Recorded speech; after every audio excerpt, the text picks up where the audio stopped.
प्रिय विद्यार्थियों, राजनीति विज्ञान की कक्षा में आप सभी का स्वागत है। आज के हमारे लेक्चर का टॉपिक है यथार्थवादी दृष्टिकोण। यथार्थवादी दृष्टिकोण का अर्थ, यथार्थवादी दृष्टिकोण की विशेषताएं, यथार्थवादी दृष्टिकोण की आलोचनात्मक व्याख्या, realistic approach, meaning and critical explanation. यथार्थवादी दृष्टिकोण को मार्गेंथोवाद भी कहा जाता है, मार्गेंथोवादी दृष्टिकोण भी कहा जाता है। तो आज के इस लेक्चर में हम डिस्कस करेंगे अंतर्राष्ट्रीय संबंधों के अध्ययन में यथार्थवादी दृष्टिकोण की क्या भूमिका है, क्या उसकी आलोचनात्मक व्याख्या है। यथार्थवादी उपागम। अंतर्राष्ट्रीय संबंधों में यथार्थवादी उपागम का विशेष महत्व है। यथार्थवादी उपागम क्या है पर बल देता है, व्हाट इज, वस्तु स्थिति क्या है ये इसके ऊपर बल देता है, न कि व्हाट ओट टू बी, क्या होना चाहिए। यथार्थवादी उपागम में अंतर्राष्ट्रीय घटनाओं का अध्ययन तथ्यों व आंकड़ों के आधार पर किया जाता है। यथार्थवादी उपागम की मान्यता है कि अंतर्राष्ट्रीय राजनीति में राष्ट्रों के मध्य तनाव, टकराव व संघर्ष पाया जाता है, जिसका आधार राष्ट्रीय हित होता है। यथार्थवादी उपागम शक्ति संघर्ष के स्थायित्व को स्वीकार करता है। यथार्थवादी उपागम को मार्गेंथोवाद भी कहा जाता है, क्योंकि हंस जे मार्गेंथो ने अपनी पुस्तक पॉलिटिक्स अमंग नेशंस में इसका वर्णन किया है। अंतर्राष्ट्रीय राजनीति में मार्गेंथो को यथार्थवादी प्रवर्तक के रूप में जाना जाता है। मार्गेंथो से पूर्व टाटस्के व नीत्शे ने भी शक्ति की महत्ता को उल्लेख किया, लेकिन हंजे मार्गेंथो ने अंतर्राष्ट्रीय संबंधों में यथार्थवाद का स्पष्ट एवं वास्तविक अध्ययन किया है। यथार्थवादी उपागम है क्या? यथार्थवादी उपागम किसे कहेंगे? जो यथार्थ है, जो वास्तविक हो, जिसमें किसी प्रकार का आदर्श या कल्पना न हो। यथार्थवादी उपागम वास्तविक घटनाओं, तथ्यों व आंकड़ों पर आधारित अध्ययन होता है। अंतर्राष्ट्रीय संबंधों में राष्ट्र की विदेश नीति का आधार नैतिकता या आदर्श नहीं होता, बल्कि राष्ट्र अपने राष्ट्रीय हितों को पूरा करते हैं। यथार्थवादी उपागम के विषय में मार्गेंथो का कहना है कि अंतर्राष्ट्रीय राजनीति अन्य राजनीति की तरह शक्ति के लिए संघर्ष है, चाहे वह अंतर्राष्ट्रीय राजनीति का अंतिम उद्देश्य कुछ भी हो, लेकिन इसका तात्कालिक लक्ष्य शक्ति प्राप्त करना है। ट्रोट्स्की एवं नीत्शे ने भी शक्ति के विचार और शक्ति प्राप्त करने की आकांक्षा पर बल दिया है। तो यथार्थवादी उपागम का मतलब यह है कि वास्तविक घटनाओं पर, तथ्यों पर, आंकड़ों पर जो आधारित अध्ययन होता है उसको यथार्थवादी उपागम कहते हैं। इसमें कल्पना का, आदर्श का, नैतिकता का कोई वजूद नहीं होता, कोई स्थान नहीं होता। जो हमारी आंखों के सामने होता है वहीं उसी पर अध्ययन किया जाता है, उसी पर फोकस किया जाता है। इसलिए यह उपागम व्हाट इज, क्या है, जो हमारे सामने स्पष्ट रूप से क्या दिखाई दे रहा है, उसी का अगर अध्ययन किया जाए तो इसे यथार्थवादी उपागम कहते हैं। यथार्थवादी उपागम के समर्थकों में मुख्य समर्थक हंस जे मार्गेंथो है, Machiavelli, Frederick Watkin, Harold Lasswell, David स्टन, Schwarzenegger, Quincy Wright, E.H. Carr. ये विद्वान यथार्थवादी सिद्धांत के बहुत सारे विद्वान यथार्थवादी उपागम को मार्गेंथोवाद भी कहते हैं। हंस जे मार्गेंथो ने यथार्थवाद के 6 नियम बताए हैं। उन 6 नियमों में पहला नियम ये है कि मानव स्वभाव में राजनीतिक नियमों की जड़ें हैं। मार्गेंथो कहता है कि राजनीति पर प्रभाव डालने वाले सभी नियमों की जड़ें मानव स्वभाव में हैं। सामान्य राजनीति की तरह अंतर्राष्ट्रीय राजनीति को भी समझने के लिए हमें मानव स्वभाव को समझना होगा। मानव स्वभाव के इन मूल नियमों में ही राजनीतिक प्रभाव को देखा जा सकता है। मार्गेंथो का कहना है कि मानव स्वभाव की वास्तविकता ही राजनीतिक दिशा को निर्धारित करती है। उनका विचार है कि हमें प्रत्येक राजनीतिक नियम या सिद्धांत को विवेक व तर्क की कसौटी पर परखना चाहिए। मार्गन्थो मानते हैं कि राजनीतिक ज्ञान का तथ्य एवं तर्क के आधार पर विश्लेषण करना जरूरी है। प्रत्येक राजनीतिक ज्ञान का तभी बहिष्कार करना चाहिए जब वह कसौटी पर खरा न उतरे। मार्गन्थो ने राजनीतिक यथार्थवाद के प्रथम सिद्धांत में राजनीतिक घटनाओं को मानव स्वभाव से जोड़ा है और तर्क एवं कसौटी पर परखने की बात कही है। मार्गन्थो कहते हैं कि यथार्थवाद का जो पहला नियम है अंतर्राष्ट्रीय संबंधों में वो मानव स्वभाव का अध्ययन है। इसके साथ साथ उन्होंने तर्क एवं कसौटी पर भी इसकी परखने की बात कही। मार्गन्थो दूसरे नियम के तौर पर राष्ट्रीय शक्ति को लेते हैं। मार्गन्थो कहते हैं कि राजनीतिक यथार्थवाद के दूसरे सिद्धांत के रूप में शक्ति महत्वपूर्ण तत्व है जो राष्ट्रीय हितों के रूप में परिभाषित की जाती है। इसलिए राष्ट्र ज़्यादा से ज़्यादा शक्ति संचय की कोशिश में लगे रहते हैं ताकि ज़्यादा से ज़्यादा राष्ट्रीय हितों को पूरा किया जा सके। मार्गन्थो का मानना है कि राष्ट्रहित का केंद्र बिंदु सुरक्षा है। सुरक्षा का विषय शक्ति से जुड़ा हुआ है। मार्गन्थो मानते हैं कि राष्ट्रहित एवं शक्ति का गहरा संबंध है। यथार्थवादी उपागम नैतिकता व अनैतिकता की परवाह न करते हुए राजनीतिज्ञों को वही करने की शिक्षा देता है जो परिस्थितियों के अनुसार राष्ट्रहित में। मार्गन्थो का कहना है कि विदेश नीति का निर्माण भी शक्ति को ध्यान में रखते हुए राष्ट्रीय हितों के आधार पर होता है। राजनीतिक यथार्थवाद में मार्गन्थो ने राष्ट्रीय हितों के आधार पर शक्ति के माध्यम से अंतर्राष्ट्रीय संबंधों की व्याख्या की। मार्गन्थो राजनीतिक यथार्थवाद में दूसरा जो प्रमुख नियम है वो राष्ट्रीय हित का मानते हैं। तीसरा नियम वो मानते हैं कि राष्ट्रहित का कोई निश्चित अर्थ नहीं है। मार्गन्थो कहते हैं कि राजनीतिक यथार्थवाद शक्ति के आधार पर राष्ट्रीय हितों के विचार को सदा के लिए निश्चित नहीं मानता। मार्गन्थो का कहना है कि समय के अनुसार राष्ट्रीय हित का स्वरूप एवं क्षेत्र नियंत्रण बदलता रहता है। मार्गन्थो का मानना है कि शक्ति का विचार भी समय परिस्थितियों के अनुसार बदल सकता है। परिस्थितियों के अनुसार राष्ट्रीय हितों में परिवर्तन होता है। सुरक्षा को ध्यान में रखते हुए राष्ट्र अपनी विदेश नीति में निरंतर परिवर्तन करते रहते हैं। राष्ट्रहित राष्ट्र का प्राथमिक लक्ष्य है। राष्ट्र अपनी सुरक्षा के लिए शक्ति में अभिवृद्धि करते रहते हैं। शक्ति में अभिवृद्धि राष्ट्रीय हितों के स्वरूप में परिवर्तन करती है। मार्गन्थो का मानना है कि परिस्थितियाँ उन राष्ट्रीय हितों को प्रभावित करती है जिनके आधार पर राजनीतिक निर्णय लिए जाते हैं। अतः परिवर्तित परिस्थितियों के अनुसार राष्ट्रीय हित का विचार करके ये शक्ति पर बल दिया जाना चाहिए। हंस मार्गन्थो अपने चौथे नियम मानते हैं कि विवेक राजनीति का उच्चतम मूल्य है। मार्गन्थो का मानना है कि राजनीतिक घटनाओं की पहचान विवेक के आधार पर और न्याय की नैतिकता के आधार पर। यथार्थवाद की मान्यता है कि राष्ट्रों के नैतिक सिद्धांतों का पालन विवेक और संभावित परिणामों के आधार पर करना चाहिए। विवेक के अभाव में राजनीतिक नैतिकता का कोई महत्व नहीं है। मार्गन्थो की मान्यता है कि राजनीतिक घटनाओं का विवेक के आधार पर ही विश्लेषण होना चाहिए। नैतिकता की जगह विवेकशीलता ही राजनीतिक यथार्थ की पहचान को बनाए रखती है। मार्गन्थो यथार्थवादी उपागम में मानते हैं कि नैतिकता की जगह विवेक का इस्तेमाल होना चाहिए, तभी वो जो उपागम है यथार्थवादी उपागम होगा। मार्गन्थो पांचवा नियम मानते हैं कि राष्ट्र के नैतिक मूल्य और सार्वभौमिक मूल्यों में डिफरेंस है। मार्गन्थो इनको अलग अलग मानता है। मार्गन्थो का कहना है कि राष्ट्र का नैतिक मूल्य राष्ट्रीय हितों की पूर्ति करना है। राष्ट्र राष्ट्रीय हितों की पूर्ति को नैतिकता के आधार पर नहीं त्याग सकते। राष्ट्रों के लिए राष्ट्रहित सर्वोपरि होते हैं। राष्ट्रहित के आधार पर राष्ट्र अपने नैतिक मूल्यों को निर्धारित करते हैं।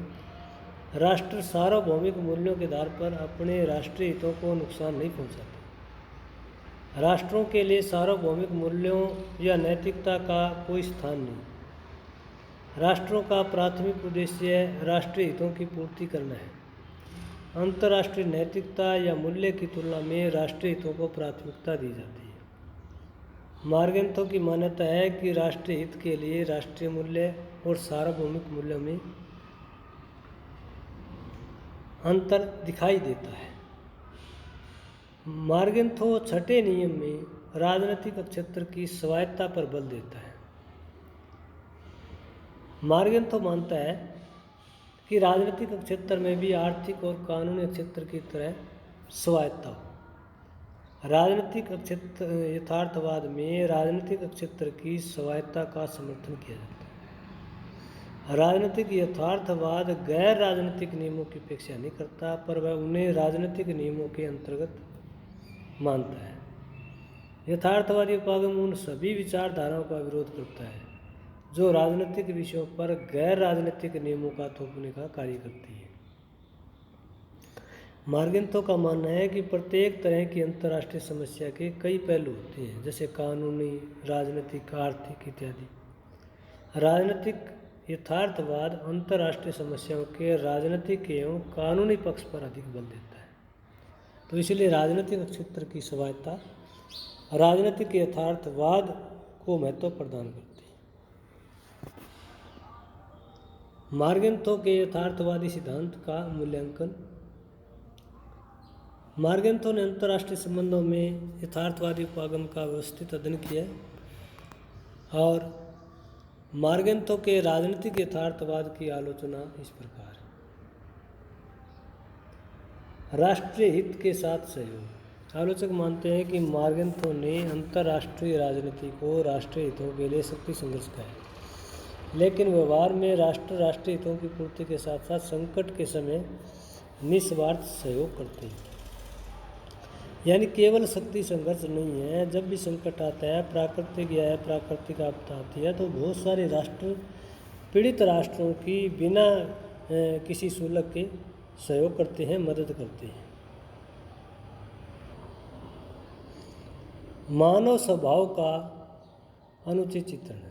अंतर्राष्ट्रीय संबंधों के राजनीतिक यथार्थवाद में मार्गेंथो मानव स्वभाव को राजनीतिक नियमों से जोड़ता है, जो इसका अनुचित चित्रण है। आलोचक बैरी बासनमैन का मानना है कि मार्गेंथो का सिद्धांत निरपेक्ष और अप्रामाणिक आवश्यकतावादी नियमों पर आधारित है। यानी मानव स्वभाव को राजनीतिक नियमों से जोड़ना जो है एक प्रकार से अनुचित चित्रण है। इस संबंध में बैरो बासनमैन का कहना है कि मार्गेंथो का सिद्धांत निरपेक्ष अप्रमाणिक आवश्यकतावादी नियमों पर आधारित है, प्रमाणिक नियमों पर आधारित नहीं। मार्गेंथोवाद की तीसरी आलोचना है कि राष्ट्रीय हितों का निश्चित अर्थ नहीं। राजनीतिक यथार्थवाद के आलोचक का मानना है कि राष्ट्रीय हितों का निश्चित अर्थ है। यथार्थवाद के आलोचक मानते हैं कि परिस्थितियों में परिवर्तन होने के बावजूद भी राष्ट्रों के राष्ट्रीय हित स्थायी रहते हैं। यानी अंतर्राष्ट्रीय स्तर पर राजनीतिक परिस्थितियों में चाहे कितने ही परिवर्तन आए, लेकिन राष्ट्रों के राष्ट्रीय हित स्थायी रहते हैं, वो उनको पूरा करना चाहते हैं। आलोचक मानते हैं कि विवेक के साथ नैतिकता का महत्व। मार्गेंथो अंतर्राष्ट्रीय संबंधों में यथार्थवाद के माध्यम से विवेक को जोड़ता है, लेकिन विवेक के साथ नैतिकता का अपना महत्व है। मार्गेंथो कहता है कि राष्ट्र केवल विवेक के आधार पर निर्णय लेते हैं, जबकि क्विंसी राइट का मानना है कि राजनीतिक यथार्थवाद राष्ट्रीय नीति पर मूल्यों के प्रभाव की अवहेलना करता है।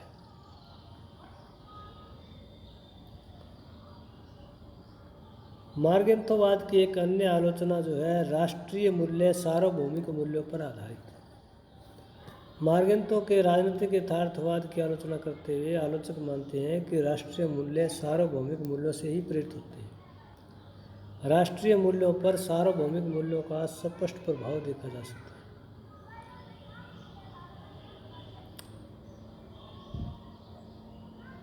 आलोचक मानते हैं कि शक्ति साध्य नहीं साधन है।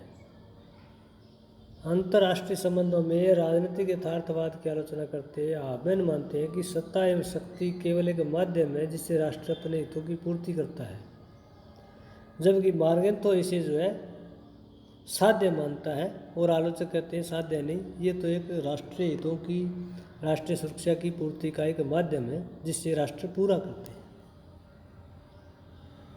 मार्गेंथो के राजनीतिक यथार्थवाद की आलोचना करते हुए आलोचक मानते हैं कि राजनीतिक क्षेत्र दूसरों से प्रभावित है।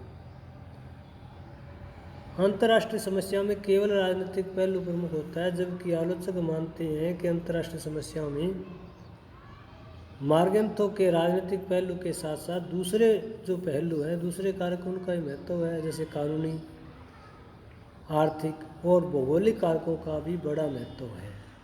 तो मार्गेंथो का ये कहना केवल राजनीतिक क्षेत्र तक सीमित है, ये जो है आलोचना के योग्य है।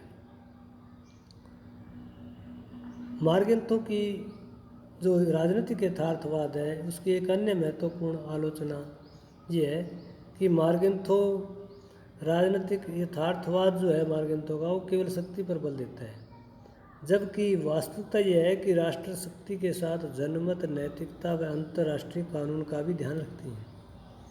इस संबंध में रॉबर्ट का कहना है कि यदि मार्गेंथो का सिद्धांत ठीक मान लिया जाए तो इसका मतलब होगा कि किसी राज्य का कोई भी कार्य अनैतिक नहीं माना जा सकता।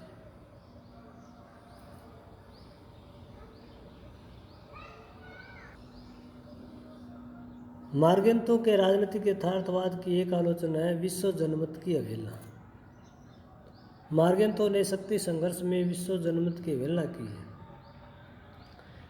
राष्ट्र अपने हितों की पूर्ति के लिए शक्ति संघर्ष ही नहीं बल्कि विश्व जनमत को भी ध्यान में रखती है। इस संबंध में आलोचक मोर्टन कैपलान का कहना है कि मार्गेंथो की शक्ति की परिभाषा मनुष्य के उन सभी संबंधों को शामिल कर लेती है जिनका शक्ति नाम की चीज़ से कोई सरोकार नहीं और जो एकदम गैर राजनीतिक है।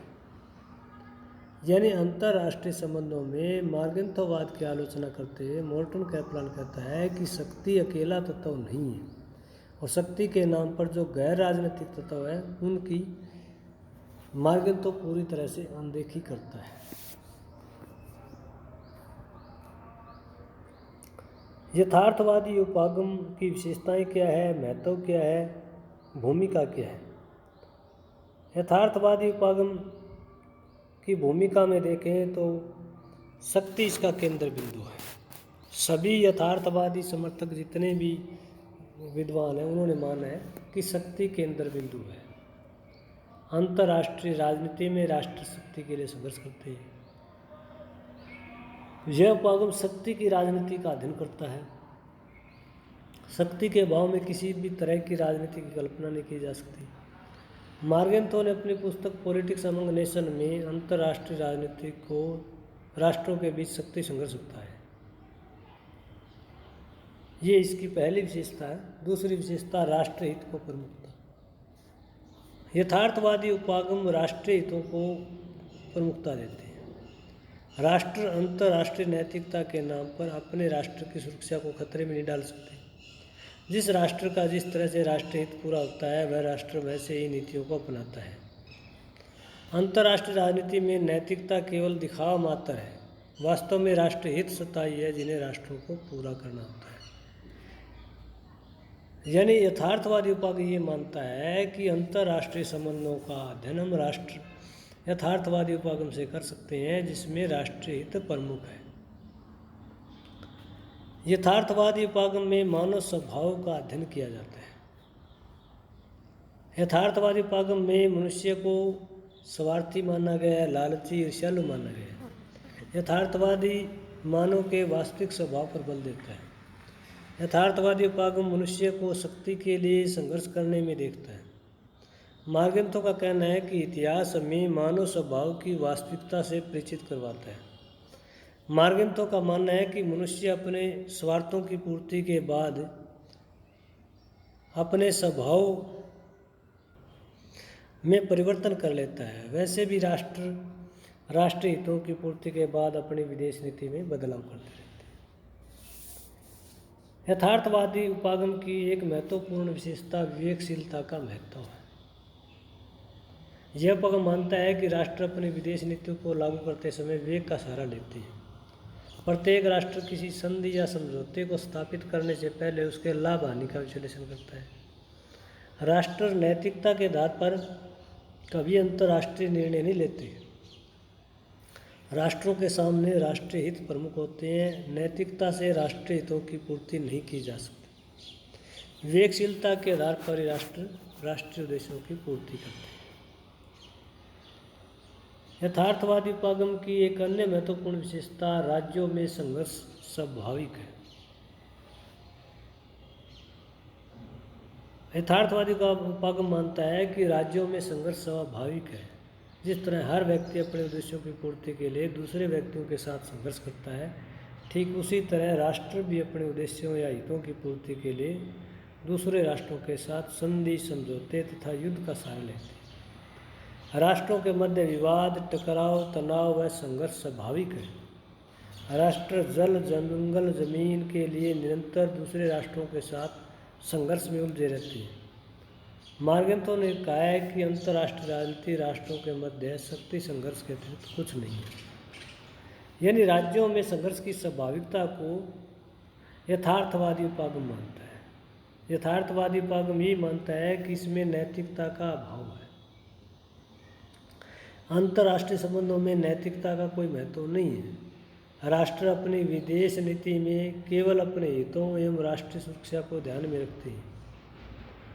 मार्गेंथो मानते हैं कि कोई भी राष्ट्र अंतर्राष्ट्रीय नैतिकता के आधार पर अपने राष्ट्र की सुरक्षा को खतरे में नहीं डाल सकता।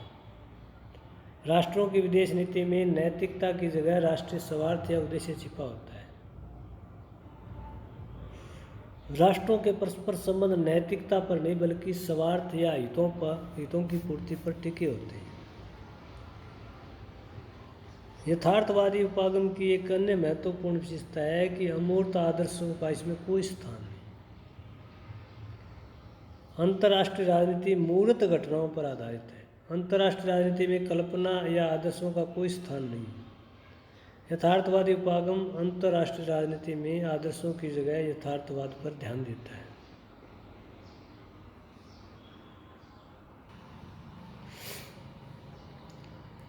यथार्थवादी उपागम में क्या है पर बल दिया जाता है। ये इसकी एक महत्वपूर्ण विशेषता है।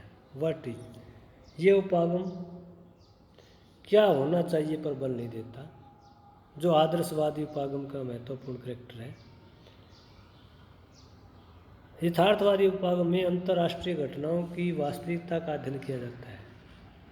युद्ध क्यों हो रही है, संघर्ष क्यों हो रही है, शांति क्यों हो रही है, टकराव क्यों हो रहा है, इसके पीछे बहुत सारे कारण हैं। हम ये मानकर नहीं चल सकते कि दुनिया में युद्ध नहीं होना चाहिए, टकराव नहीं होना चाहिए, तनाव नहीं होना चाहिए। स्वाभाविक है, राष्ट्रों के बीच तनाव, टकराव, हिंसा स्वाभाविक है, क्योंकि राष्ट्र अपने हितों की पूर्ति करना चाहते हैं और हितों की पूर्ति के लिए जो है हमेशा दूसरे राष्ट्रों के साथ टकराना पड़ता है। तो यथार्थवादी उपागम में राष्ट्रों के मध्य संबंध किस प्रकार के है, किस पद्धति पर आधारित है का अध्ययन किया जाता है। यथार्थवादी उपागम की एक बड़ी विशेषता है राष्ट्रीय शक्ति साध्य है। इस उपागम में राष्ट्र राष्ट्रीय शक्ति में और ज़्यादा अभिवृद्धि करना चाहते हैं।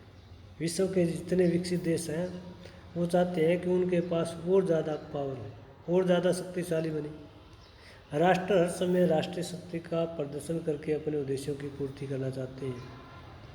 दुनिया में हर राष्ट्र राष्ट्रीय पर्वों पर अपनी प्रदर्शनी लगाता है, दूसरे देशों के प्रमुखों को आमंत्रित करता है, और इसके पीछे बड़ा उद्देश्य क्या है? राष्ट्रीय शक्ति का प्रदर्शन करना, दूसरे राष्ट्रों पर अपना नियंत्रण बनाए रखना है। यथार्थवादी उपागम की एक अन्य विशेषता है मूल्य मुक्त अध्ययन। यथार्थवादी उपागम में मूल्यों का कोई स्थान नहीं, मूल्य मुक्त अध्ययन है। यथार्थवादी उपागम में मानवीय मूल्य जैसे दया, परोपकारिता, त्याग, न्याय का कोई स्थान नहीं है। दुनिया में कोई ऐसा राष्ट्र नहीं है जो दूसरों पर दया करके, परोपकार की भावना से, त्याग करके दूसरे राष्ट्रों के कल्याण का कार्य करे। राष्ट्र अपने राष्ट्रीय हितों की, राष्ट्रीय सुरक्षा की, एकता की, अखंडता की पूर्ति करना चाहते हैं। यह उपागम मानवीय मूल्यों से पूरी तरह मुक्त है। इस उपागम में मानवीय एवं राष्ट्रीय हितों की पूर्ति पर बल दिया जाता है। आदर्शवादी उपागम में मूल्यों पर ध्यान दिया जाता है। यथार्थवादी उपागम में मूल्य मुक्त अध्ययन पर बल दिया जाता है। तो ये यथार्थवादी उपागम की बहुत सारी विशेषताएं हैं, जो शक्ति पर, शक्ति के लिए संघर्ष, राष्ट्रीय हितों पर मूल्य मुक्त अध्ययन के रूप में पावर का कंसेप्ट है, विवेक का कंसेप्ट है, नैतिकता का इसमें कोई स्थान नहीं, यथार्थ तथ्यों पर, घटनाओं पर आधारित है। लेकिन इसके बावजूद भी बहुत सारे आलोचक अंतर्राष्ट्रीय राजनीति में मानते हैं कि यथार्थवादी उपागम की बहुत सारी आलोचनाएं हैं। यथार्थवादी उपागम की एक महत्वपूर्ण जो आलोचना है कि यह शक्ति पर अधिक बल देता है। आलोचक मानते हैं कि अंतर्राष्ट्रीय संबंधों में शक्ति के साथ नैतिकता का भी महत्व है, जनमत का भी महत्व है, राष्ट्रीय मूल्यों को भी ध्यान में रखा जाता है। संकट के समय प्राकृतिक हो या अप्राकृतिक हो, बहुत सारे राष्ट्र जो है आगे बढ़ कर के पीड़ित राष्ट्र की मदद करते हैं। तो हम हंजे मार्गेंतो के इस विचार को नहीं मान सकते कि राष्ट्र केवल राष्ट्रीय हितों की पूर्ति चाहते हैं। कई बार जो है नैतिकता, जनमत और राष्ट्रीय मूल्यों को ध्यान में रखते हुए भी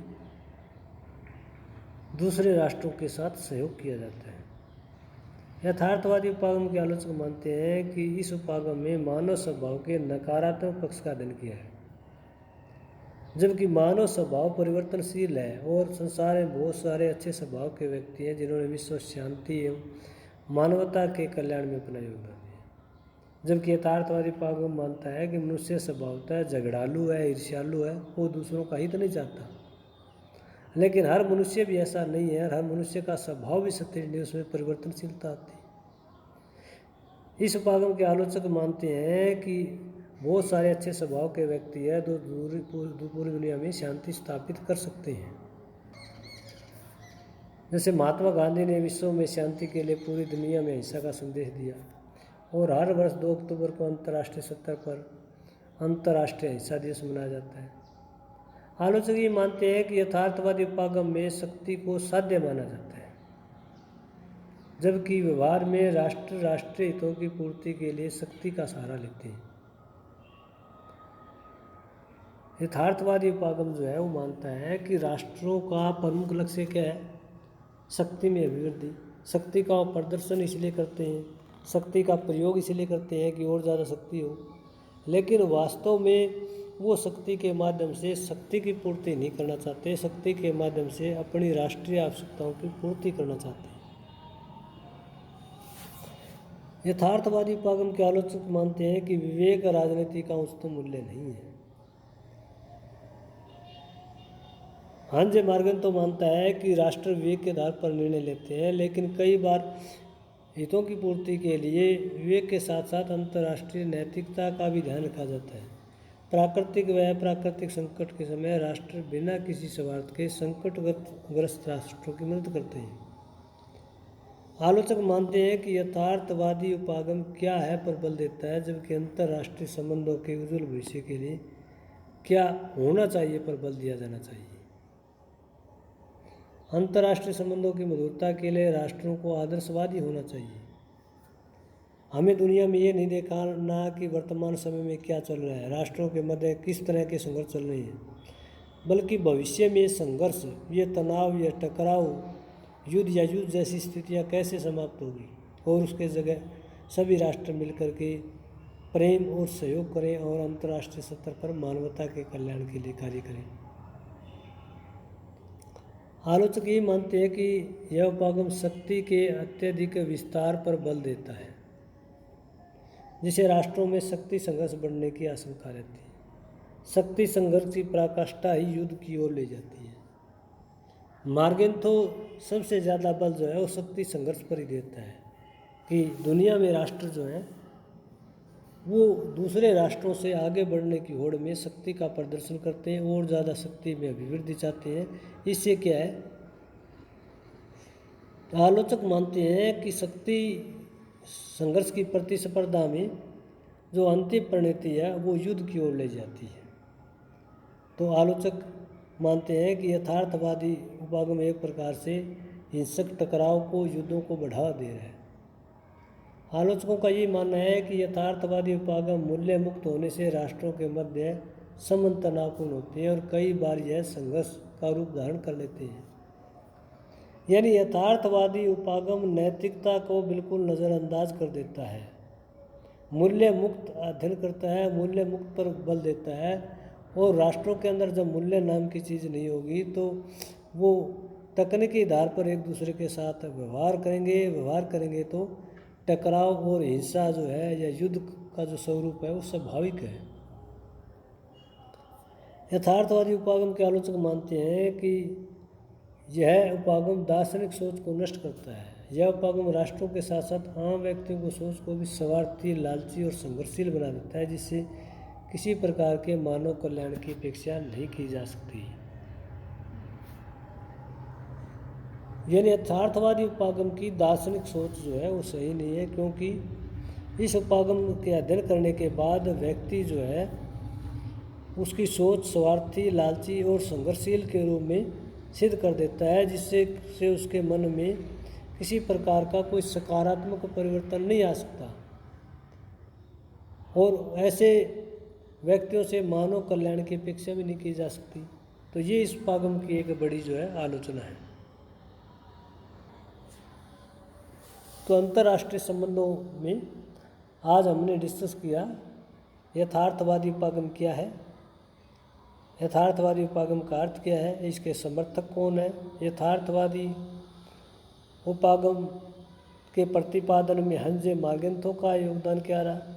हंजे मार्गेंथो ने कौन से 6 नियम बनाए और उन 6 नियमों की किस तरह से आलोचकों ने आलोचना की।